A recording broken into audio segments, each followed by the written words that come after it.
Welcome to New Spaces. We're here in Minnetonka at Brad and Lanika's house today, and we're going to be covering a 1990s traditional two-story.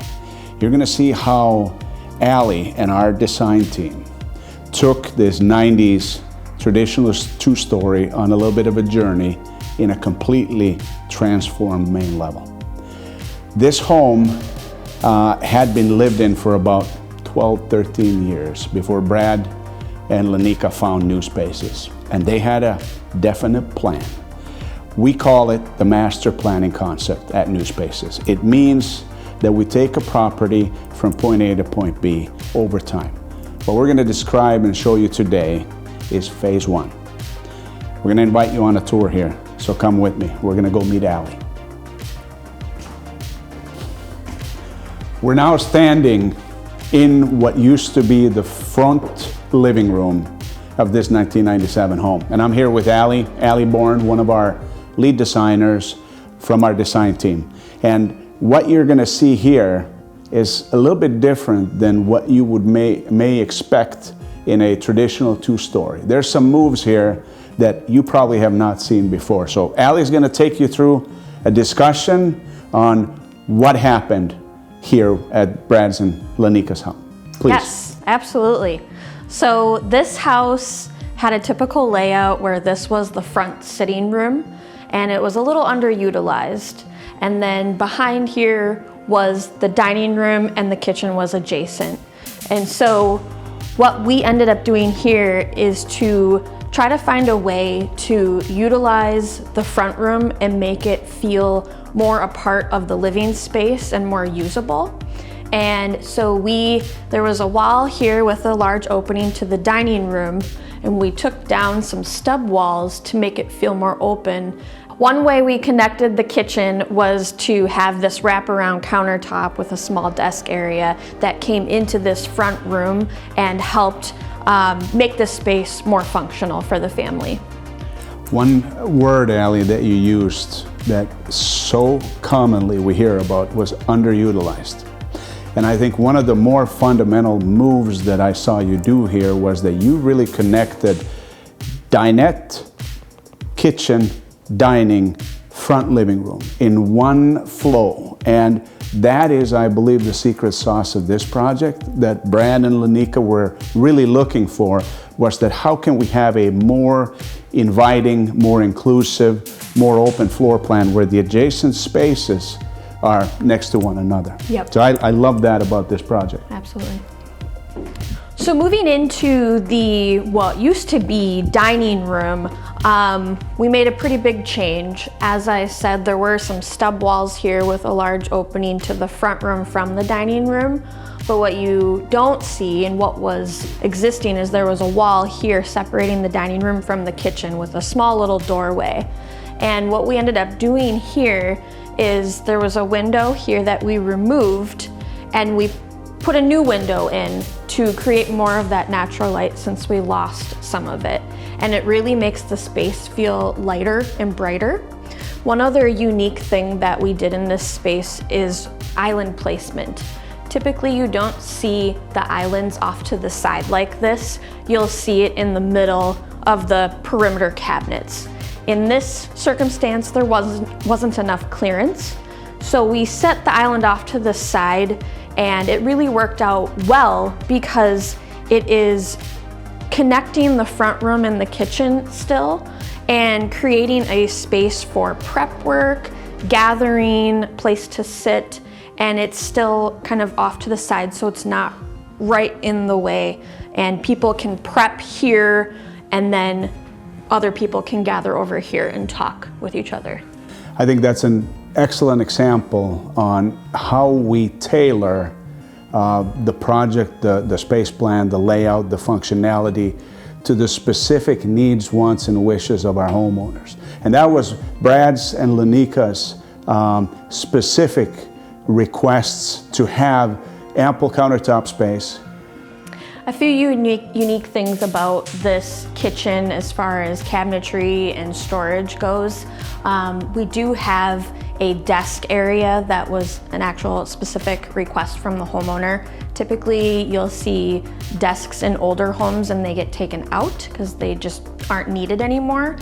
In this case, the homeowner wanted a place to sit down and work and be able to store some paperwork and different items in the space. And so it made sense to put the desk area in the front room. The front room also kind of acts as like a sitting room and a library, and which is one reason why we had the bookshelf on the end of the island, so she could have a lot of her cookbooks and just book collection to display in general. One other kind of cool feature about this island is it's a custom Sherwin-Williams paint color. So we really worked together, the homeowner and myself, to figure out the best paint color option that would give them a little bit of a pop in their kitchen because they wanted to add some color.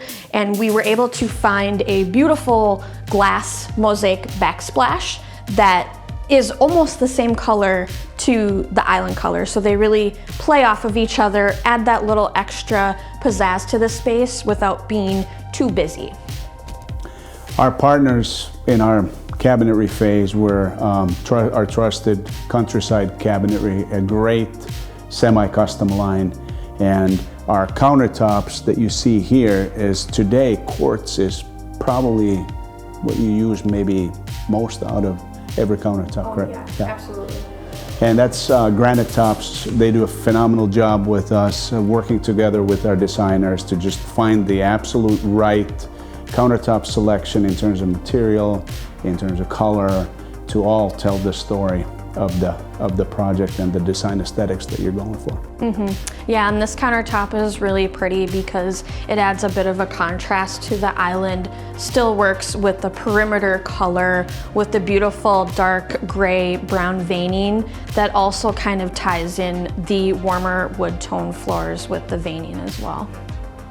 And one of the things that we've seen a growing trend for us in the appliance world is an induction cooktop. So that's part of the package. Tell us a little bit about that, Ellie.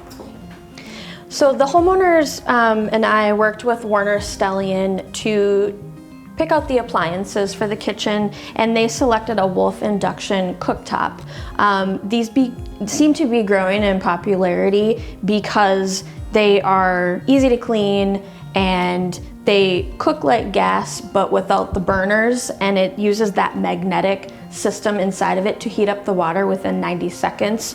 Someone with little kids, it's also really nice because when you have a pot on the stove and your kid, comes up and wants to help you and touch it, it's not hot. So there's a lot of benefits to induction, and I feel like people are moving towards that.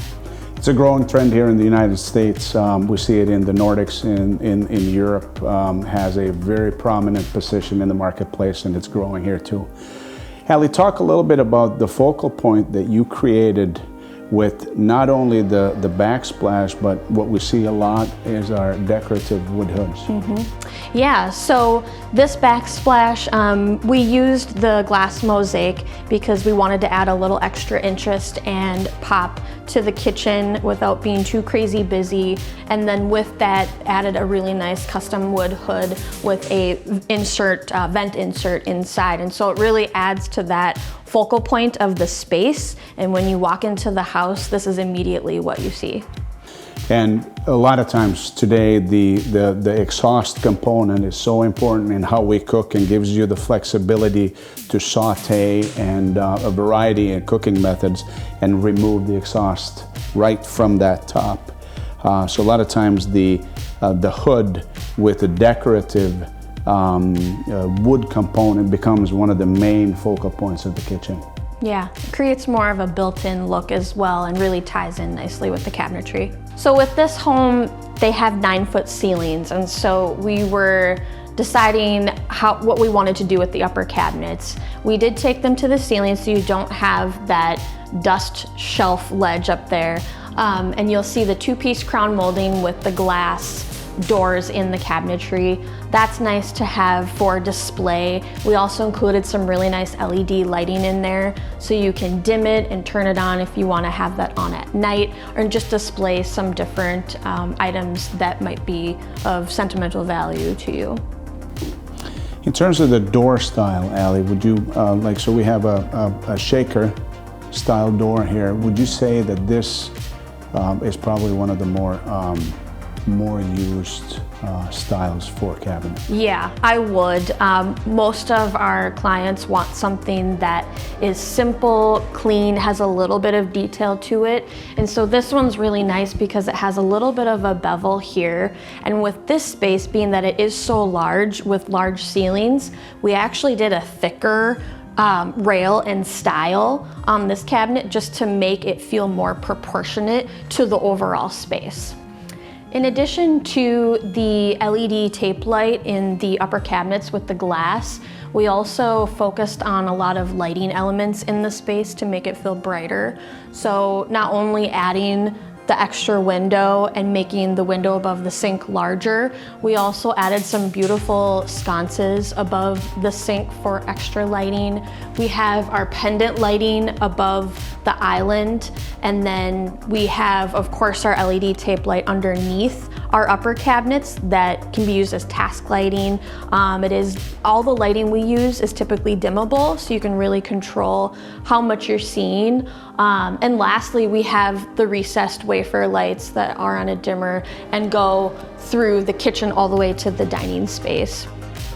Should we talk a little bit about the floor also? Because Sure. Ceiling floors, a lot of times these homes have close to perfect condition existing hardwood floors. And that was also the case here.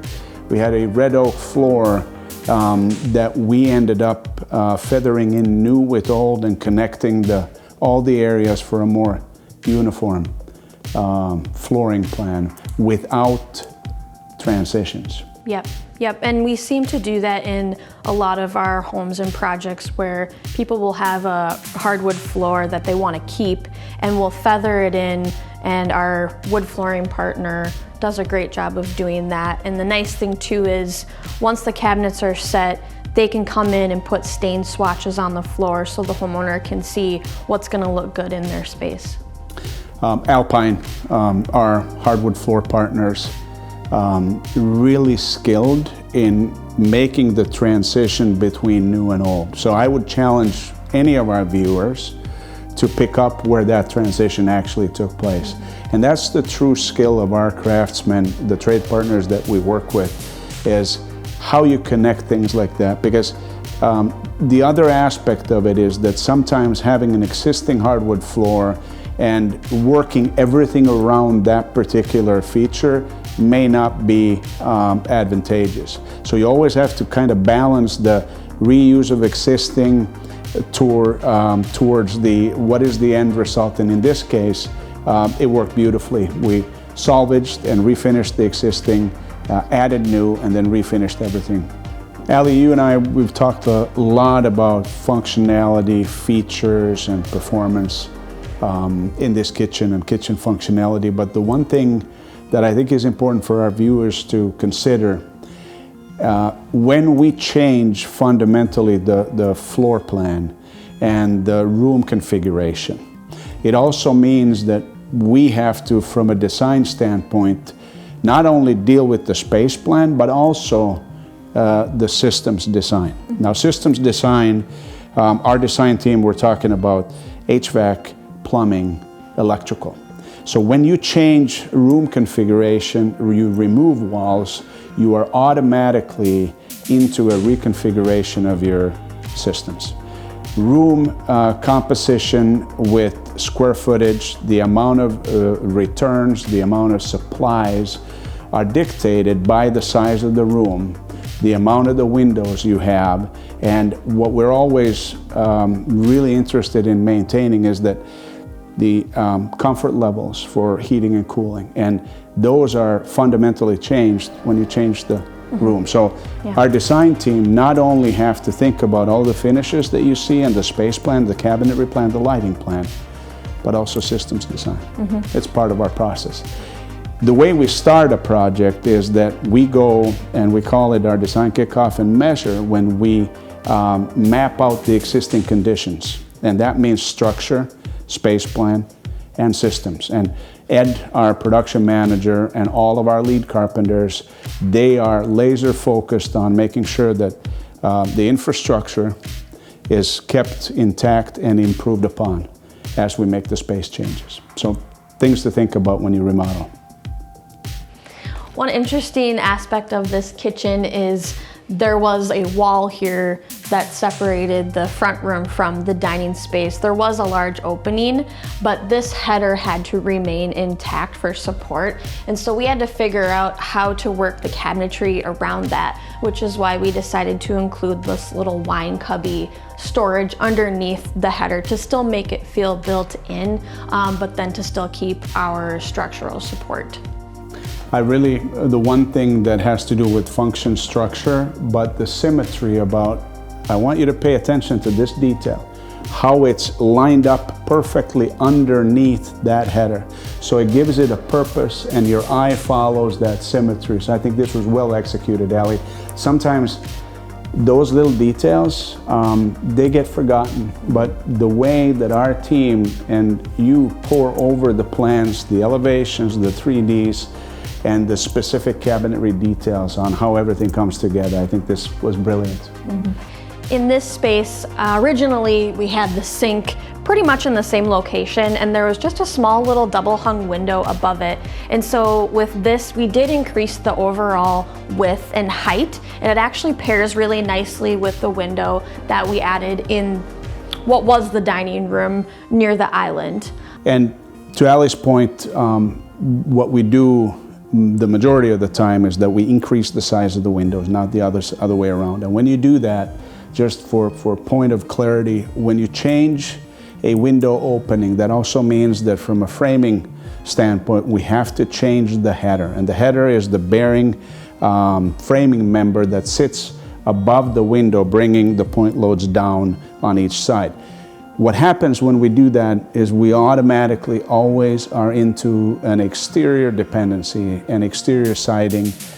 We have insulation, we have the exterior trim, and a lot of times what we do is we match the existing trim details. But just to pay attention to those things, and if you have to replace siding, for instance, in things where we change certain things and we fill things in, a vinyl siding or any siding that has been exposed to the elements for a period of time, it is really tough to match.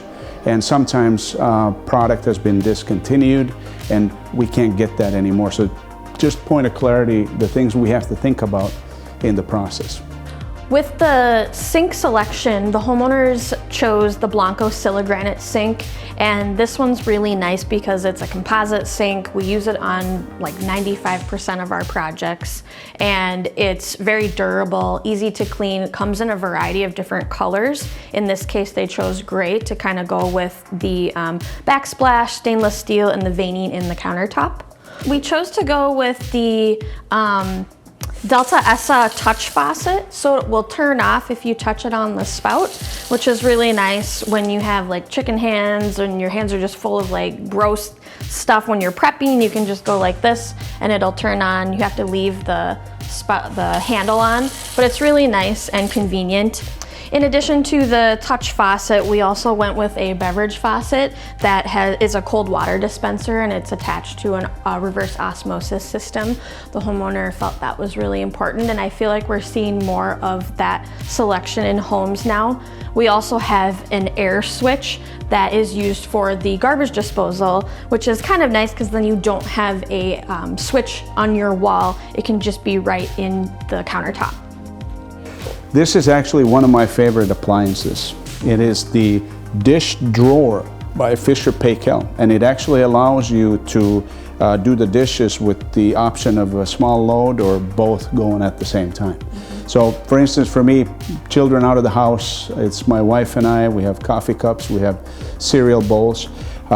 Great option to just run it with a smaller load rather than wait for a long time to fill it up. But super convenient, super functional, and gives you the option of saving water and conserving water. So that's one of the things we see growing also. Mm-hmm. Thank you, everyone that have been on this tour. Ali and I, we take a lot of pride in the things that we do as a company and for our clients. And what you saw here today was a 1997 traditional two-story being completely transformed in a kitchen, a entire main floor plan that you don't see every day.